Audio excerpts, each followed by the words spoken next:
O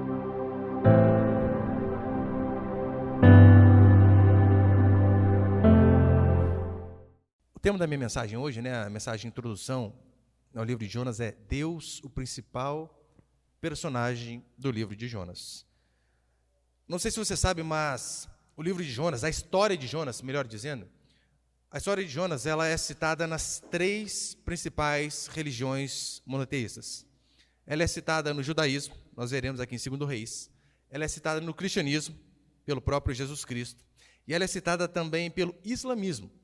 As 3 maiores religiões monoteístas falam da história de Jonas. Mas não apenas isso. A influência da história de Jonas, seja de forma direta ou de forma indireta, na literatura mundial é enorme, enorme. Você vê, seja de forma direta ou de forma indireta, inúmeras obras literárias, eu vou citar só 4. Por exemplo, Irmãos Karamazov, que é uma fantástica obra literária, é baseado na história de Jonas.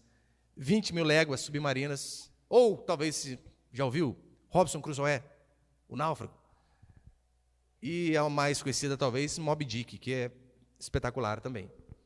Então, o simples fato de saber que essa história é citada nas 3 principais religiões monoteístas, nas 3 maiores, e em grande parte das grandes obras literárias mundiais, já é um motivo de sobra para que nós venhamos a estudá-las bastante, de forma profunda. E lembra aqui, a maioria deve lembrar, só resumindo aqui a história. Lembra o que acontece? Deus chega em Jonas e diz assim: Jonas, eu quero que você vá pregar em Nínive, porque lá o povo tem pecado demais, então é necessário que eles ouçam a palavra de Deus para que eles possam se arrepender. Jonas, ouvindo a voz do Senhor, ele faz o quê? Ele pega o caminho oposto, ele vai para Tarsis. Tarsis era o último lugar conhecido daquela época, ou seja, Deus manda ele para o norte, ele vai lá para o fim do mundo sul, realmente querendo esconder de Deus. Os irmãos lembram, Jonas vai no barco, vem uma tempestade, os marinheiros pagãos começam a clamar aos seus deuses para que a tempestade passe, e então eles tiram sorte, e a sorte recai sobre Jonas. Chegam em Jonas e dizem: olha, o problema é você, o que a gente faz? E então Jonas diz: olha, me joga para fora do barco. Os marinheiros jogam Jonas para fora do barco. Tinha um peixe à espera, o peixe o engole, cospe-o lá onde ele devia ir, em Nínive. Lá então ele vai pregar com uma má vontade absurda, prega, a cidade inteira se converte. O rei passa um jejum que até os animais ficaram sem comer. A cidade inteira se converte com um sermão horrível. Depois nós vemos Deus fazendo uma plantinha, cobrindo a cabeça de Jonas, ele fica feliz. Depois Deus manda um verme comer a planta, ele fica bravo e pede para morrer. Essa é basicamente a história de Jonas aqui. Mas hoje a gente vai ficar só na introdução. Acompanhe comigo o versículo 1, por favor. Jonas 1:1. A palavra do Senhor veio a Jonas, filho de Amitai. Jonas, filho de Amitai. Eu quero passar alguns princípios aqui. Põe o primeiro ali, por favor, Samuel. Depois você anota, filho. Pois. Primeiro princípio, nós vemos um profeta inconformado. A história de Jonas é basicamente um absurdo. Em se tratando, por exemplo, de pastores que querem pregar e querem ver a igreja avançar, crescer, Jonas, ele é o mais estranho dos profetas. Por quê? Primeiro que ninguém, absolutamente ninguém, teve sucesso igual esse homem teve. É um sucesso fantástico. Para você ter uma ideia, no hebraico, a pregação de Jonas, o sermão de Jonas, tinha 5 palavras. Exatamente, um sermão de 5 palavras.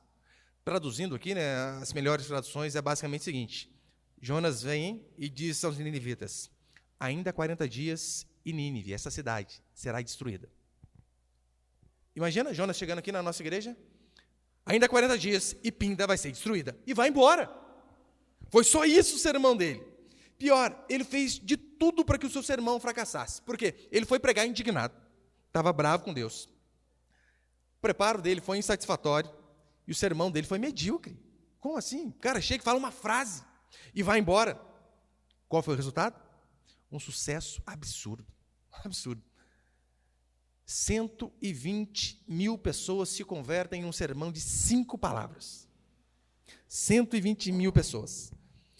E Jonas, então, vê aquelas pessoas se arrependerem de seus pecados, sabe o que ele faz? Fica frustrado. Fica bravo. Louco, como assim vocês se arrependeram? Eu não queria. Fica bravo porque o povo de fato se arrependeu dos seus pecados. Você sabe, né, os pregadores hoje em dia, eu sou um deles, a gente vai no caminho oposto de Jonas. Jonas não se esforçou nada. E numa pregação converteu um monte de gente, a gente se esforça tanto, quando vem um a gente fica muito feliz. Mas ele faz o quê? Ele fica frustrado. Frustrado porque as pessoas se arrependeram.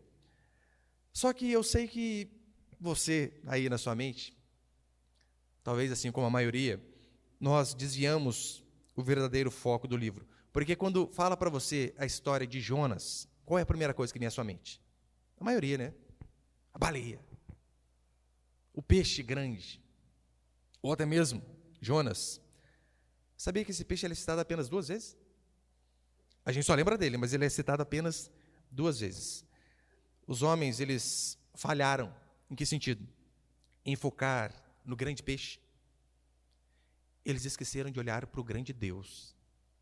Deus que está por detrás de todo esse livro aqui. Eles se esquecem justamente disso daqui. Deus é o personagem principal do livro de Jonas. E eu sei que pode parecer difícil, né? Engolir a história de que uma baleia engoliu um homem. Sendo redundante. Pode parecer difícil, mas não é. Você vai ver aqui ao longo dessas pregações, pregar sobre Jonas, é acima de tudo defender a nossa fé. Defender a Escritura. Defender aquilo que nós cremos. Porque se nós tiramos os milagres da palavra do Senhor, queridos, sobra bem pouca coisa para ser pregado. E você vai ver que é isso que acontece. O segundo, põe o segundo ali, por favor. Saiu?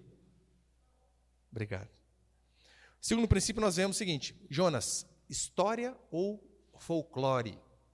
O que será? Os teólogos liberais, eles vão dizer que Jonas é o calcanhar de Aquiles da Bíblia. Calcanhar de Aquiles é uma expressão usada para dizer o ponto fraco. Lembra? O guerreiro grego, onde o seu ponto fraco era justamente calcanhar. Aquiles, ele é metade Deus, metade humano. E então ele é mergulhado num rio onde ele fica imortal. Só que quem o segura pelo calcanhar, e então o levanta. Ou seja, ele era inteiro imortal, menos o calcanhar. E ele toma uma flechada justamente onde? No calcanhar. E os teólogos liberais vão dizer que Jonas, não só Jonas, né? Jonas e Gênesis também são os mais criticados. Mas que Jonas é o calcanhar de Aquiles da Escritura. Eles vão dizer, primeiramente, que Jonas ele foi apenas um personagem mitológico, como Aquiles. Que Jonas foi apenas uma fábula, apenas uma história contada para as crianças de sua época. E a pergunta que eu e você devemos fazer é a seguinte: será? Será que é verdade? E se de fato eles estiverem certos, como que fica a Escritura? E se realmente isso aqui não passar de história? Porque Jesus conta muitas parábolas. E se Jonas for apenas mais uma parábola? E se Jonas for um mito? Será que é? Não, não é. Eu vou provar para você que não. Segundo o livro de Reis, capítulo 14, põe ali, Samuel. Segundo Reis 14, está falando a respeito do reinado de Jeroboão II. A exceção do livro de Jonas, né? Essa é a única passagem no Antigo Testamento que também fala a respeito dele. E olha o que vai dizer. Foi ele que restabeleceu o território de Israel, desde Lobo, Amate, até o mar de Arabá, conforme o Senhor, Deus de Israel, havia falado por meio de seu servo Jonas, filho do profeta Amitai de Gat-Efer. Percebeu que é a mesma coisa que nós lemos aqui? A palavra do Senhor veio a Jonas, filho de Amitai. Ou seja, aqui está situando Jonas no tempo. A Bíblia vai dizer que ele não é um personagem mitológico, mas ele foi um homem que existiu dentro da história, porque diz quem era o seu nome, qual era o seu nome, diz quem era o seu pai. Vai dizer a região que ele morava, ele era galileu, morava naquela região ali da Galileia também, e a Bíblia também fala a respeito do tempo, né? Olha, foi na época de Jeroboão II. Então, se você for ler o livro de Reis e também o livro de Crônicas, você vai ver que ele está localizado ali. Para você ter uma ideia, essa época em que Jeroboão II reinou, foi a época que Israel era mais próspero. Mais próspero. Foi essa época que ele reinou. Não apenas Israel era muito próspero nessa época de Jeroboão II, como os seus inimigos, principalmente a Síria, que é talvez quem trazia, né, mais medo a eles, a Síria estava sem aquela gana de conquistar o território. Então Israel estava vivendo relativamente num momento de paz. Calma aí, nós estamos prósperos, fortes, e os nossos inimigos, aliás, o nosso principal inimigo está enfraquecido. Então nós estamos num bom momento. Isso daqui, essa parte histórica, é para você entender o pano de fundo de quando Deus diz assim para Jonas. No versículo 2, a gente vai ler a partir da semana que vem, né?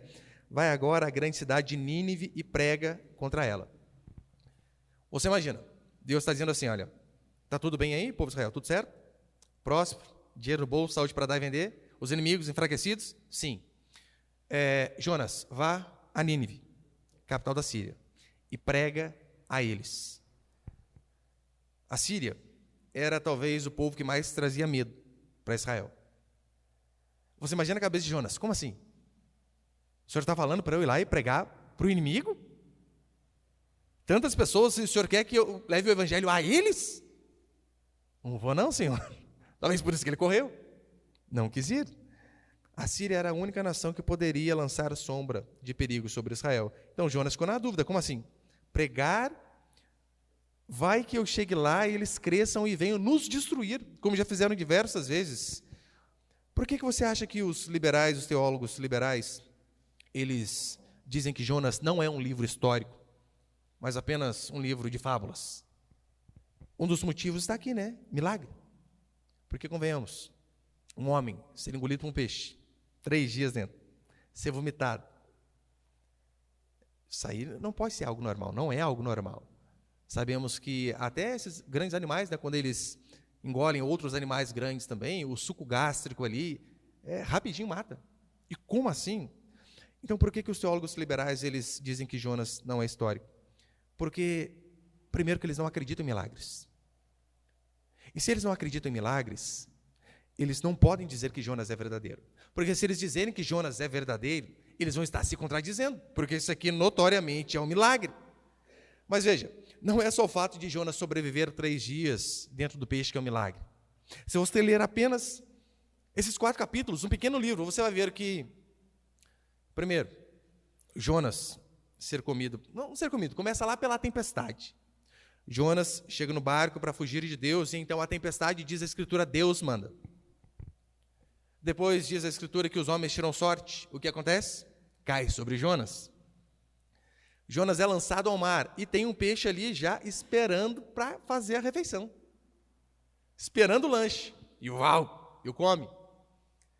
O peixe não digere Jonas, a ponto de Jonas ter consciência dentro do peixe. Ele vai, regurgita e vomita Jonas exatamente onde o GPS divino devia mandar. Jonas chega e prega para aquele povo, bravo, Jonas estava bravo. O povo se converte. Conversão é milagre. A planta crescendo, o verme comendo, tudo milagre. Então, na Bíblia, não é apenas um peixe engolindo um homem. Nós vemos na Bíblia o mar se abrindo. Nós vemos na Bíblia o sol parando. Nós vemos na Bíblia uma cobra falando. Não essa sogra. É brincadeira. Cobra falando. Nós vemos cego enxergando. Nós vemos virgem tendo um filho.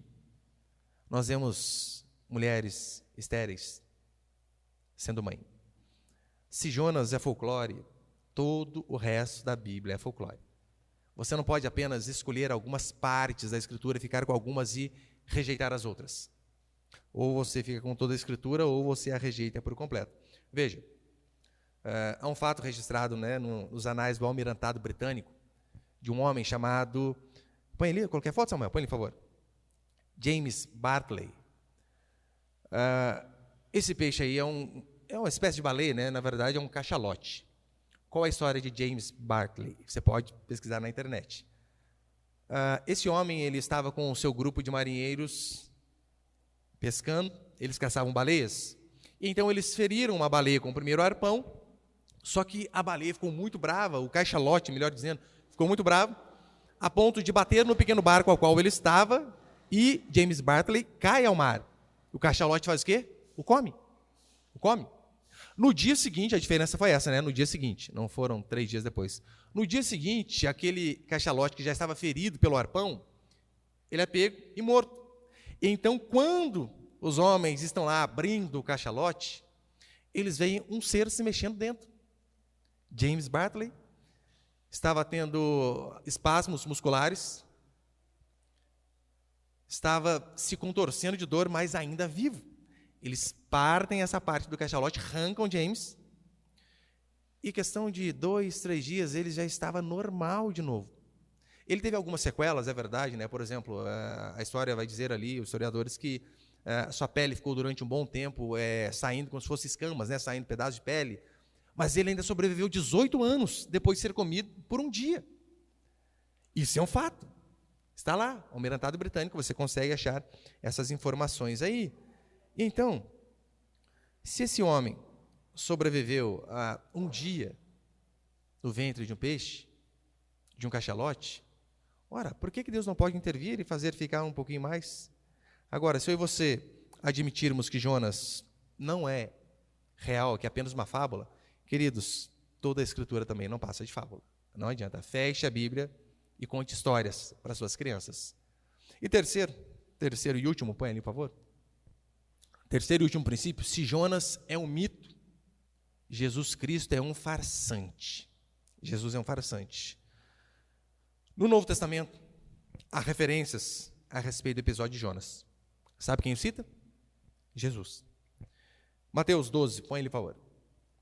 Mateus 12, 39 diz assim, Jesus dizendo, lembra aquele episódio onde os fariseus, os homens, começam a pedir um sinal para Jesus Cristo, né? Tu és o Cristo mesmo, tu és aquele que nós devíamos esperar, ou apenas mais um impostor. E eles pedem um sinal para Jesus Cristo. Jesus Cristo diz, não vou dar sinal nenhum, a não ser um. Diz que não vai dar, mas dá um. Ele vai dizer assim, mas ele lhes respondeu, uma geração má e adúltera pede um milagre, mas nenhum milagre lhe será dado, senão o do profeta Jonas. Pois, assim como Jonas esteve 3 dias e 3 noites no ventre do grande peixe, assim o Filho do Homem estará 3 dias e 3 noites no coração da terra. Os habitantes de Nínive se levantarão no juízo contra essa geração e a condenarão, pois se arrependeram com a pregação de Jonas. E aqui está quem é maior do que Jonas. Se Jonas não foi engolido pelo peixe, não sobreviveu 3 dias lá, se Jonas foi apenas uma fábula, a morte de Jesus Cristo também não passa de fábula. Porque ele está associando o milagre de Jonas, 3 dias no ventre do peixe, ao que ia acontecer com ele. 3 dias morto, mas no 3º dia ressuscitar. Mateus 12, você vai ter que obrigatoriamente dizer que Jesus está mentindo aqui. Se você dizer que Jonas não é a palavra de Deus. E você sabe, se Jesus Cristo mentiu, Jesus Cristo era pecador. Se Jesus Cristo era pecador, ele não pode salvar pessoas de seus pecados porque ele também pecou. Se ele é um pecador e ele não pode salvar, todos nós que aqui estamos perdidos. Não há solução para nós. Se Jesus Cristo teve pecado, todos nós estamos perdidos. Portanto, negar a historicidade de Jonas é negar o próprio Cristo, é negar a própria palavra do Senhor. E nós vemos algumas peculiaridades aqui, né, a título de introdução. Primeiro que Jonas ele é um livro mais biográfico que profético. Não é uma profecia contra alguma nação, nada, é apenas a história dele. Pode ler, né? Ele vai, faz aquele sermão, mas nada de profecia do que ia acontecer anos depois, essas coisas, nada. E repare, o Jonas ele é o único profeta no Antigo Testamento a ser comissionado aos gentios. Deus diz, vai a quem? Vai aos assírios, aos babilônios. Eu quero que você vá pregar a eles. Nós podemos, sem perda nenhuma de significado, parafrasear que Jonas aqui ele está cumprindo o id, que Jesus Cristo nos manda no Novo Testamento. Nós podemos aqui testemunhar que este sermão de Jonas foi o João 3,16 do Antigo Testamento. dizendo, olha, que Deus amou o mundo de tal maneira, o mundo em que sentido? Ora, não apenas os seus, mas inclusive aqueles que não eram seus, porque os assírios, eles eram inimigos, mas ainda assim nós vemos Deus dando oportunidade para que eles pudessem ser salvos. Jonas é um protótipo da morte e da ressurreição de Jesus Cristo. É um livro onde você vai ver muita teologia. Não é uma carta aos Romanos, óbvio, né? Mas nós veremos muita teologia aqui nele. Agora, se esses ímpios se quebrantaram, se arrependeram de seus pecados com essa mensagem, muito mais eu e você, que somos filhos de Deus, que constantemente ouvimos pregações semana após semana, porque a Bíblia diz que nós devemos levar uma vida de renúncia. Historicamente, Agostinho e Lutero entendiam que Deus queria revelar o seu propósito missionário às nações através do livro de Jonas. E veja, em relação à salvação, nós vemos o propósito de Deus aqui se cumprindo, porque Deus, ele mostra que ele não é Deus apenas de um povo peculiar, porque se assim fosse, nós também estaríamos perdidos. Através do livro de Jonas, nós vemos que Deus, ele é tão gracioso, tão misericordioso, a ponto de levar a sua mensagem e a oportunidade de salvação a todos os povos, sem exceção. E o profeta Jonas, infelizmente, ele parecia que tinha prazer na condenação do povo, por isso ele não queria. Não, é mais ou menos o seguinte, você imagina, eu corintiano, roxo, não tão roxo, né, corintiano. Aí Deus fala para mim, pastor, vai lá a torcida do Palmeiras e diz, vocês são uma bênção. Vai de verde. Acabou comigo. Eu faço igual o Jonas, eu fujo. Não dá. Eles não são, Senhor. Então, olha o mascote deles, porco. Como pode ser de Deus um negócio desse? Não vai. Mas então nós vemos que Jonas, ele tinha prazer em ver a condenação dos ninivitas, mas ele não teve deleite pela salvação deles. E é compreensível, sabe por quê? Para um judeu, meu irmão, os ímpios eram de fato uma casta. Para um judeu, aqueles que não se dobravam diante do Senhor, eles não passavam de combustível do fogo do inferno, literalmente. Os gentios não prestavam para nada, a não ser para serem queimados. Era tão sério que, olha, para você ter uma ideia, se uma mulher judia casasse com alguém que não fosse do povo de Israel, sabe o que acontecia? Seus pais simbolicamente faziam o funeral dela. O quê? Casou com um ímpio? Casou com um gentil? Não é mais minha filha. Faziam um funeral simbólico para mostrar, essa menina para nós morreu. Acabou. Quando uma judia ajudava uma gentia a dar à luz, ela era duplamente amaldiçoada. Por quê? Primeiro, porque ajudou uma gentia. Segundo, ajudou uma gentia a trazer mais um gentil para o mundo. Então tem que ser amaldiçoado, de fato, 2 vezes, sem sombra de dúvida. Jonas, ele não entendia como Deus podia ser tão misericordioso, a ponto de ter compaixão de um povo que escravizou a sua própria nação durante anos. De um povo extremamente cruel. Mas nós vemos que aqui, de fato, a salvação ela é recebida. Veja se isso não é o Evangelho. Nós vemos aqui nesse livro que a salvação é recebida independentemente das obras. Porque se tinha alguém que fazia obras ruins, era esse povo aqui, os assírios. Eu quero, depois que terminar Jonas, pelo menos no meu cronograma, pregar sobre Abacuque. Abacuque, ele vai falar também a respeito dos assírios. Só que Abacuque, ele vai relatar com mais detalhes como era esse povo. Por exemplo, Abacuque vai dizer que ele era um povo que marchava pelas larguras da terra, era um povo impiedoso, era um povo que fazia suas próprias leis. Historicamente, nós vemos que os assírios, eles aterrorizavam as pessoas de fato. Os prisioneiros, eles enterravam a ponto de deixar a sua cabeça para fora, na areia, para a pessoa morrer lentamente. Arrancavam a língua, estupravam as mulheres, matavam crianças, mulheres grávidas. Eles eram alguém, de fato, terrível. Mas o livro de Jonas nos mostra que até esses, os piores dos pecadores, têm a oportunidade de entrarem no reino de Deus. Sem exceção, não importa o que a pessoa fez. A salvação, ela vem pela graça e pela misericórdia do Senhor e não pelas obras. E o livro de Jonas aqui, você vai ver, ele começa com Deus. ele termina com Deus. E no meio do livro, no meio da história, nós vemos Deus o tempo todo agindo. Portanto, Jonas não é apenas a história da baleia que engoliu um homem. Não, Jonas é, acima de tudo, a história de um Deus poderoso que controla todas as coisas.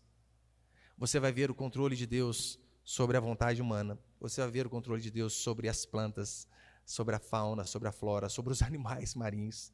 O controle de Deus sobre o coração das pessoas que, por mais que sejam duros, podem ser quebrantados, e é isso que Deus faz. O resumo do livro basicamente é isso: marinheiros, idólatras, ninivitas, homicidas, profeta, rebelde, mas um Deus que provê salvação a pessoas que não merecem. Ou seja, é a minha e a sua história. Eu tenho certeza que nossa igreja vai ser muito edificada através desse livro aqui. Amém?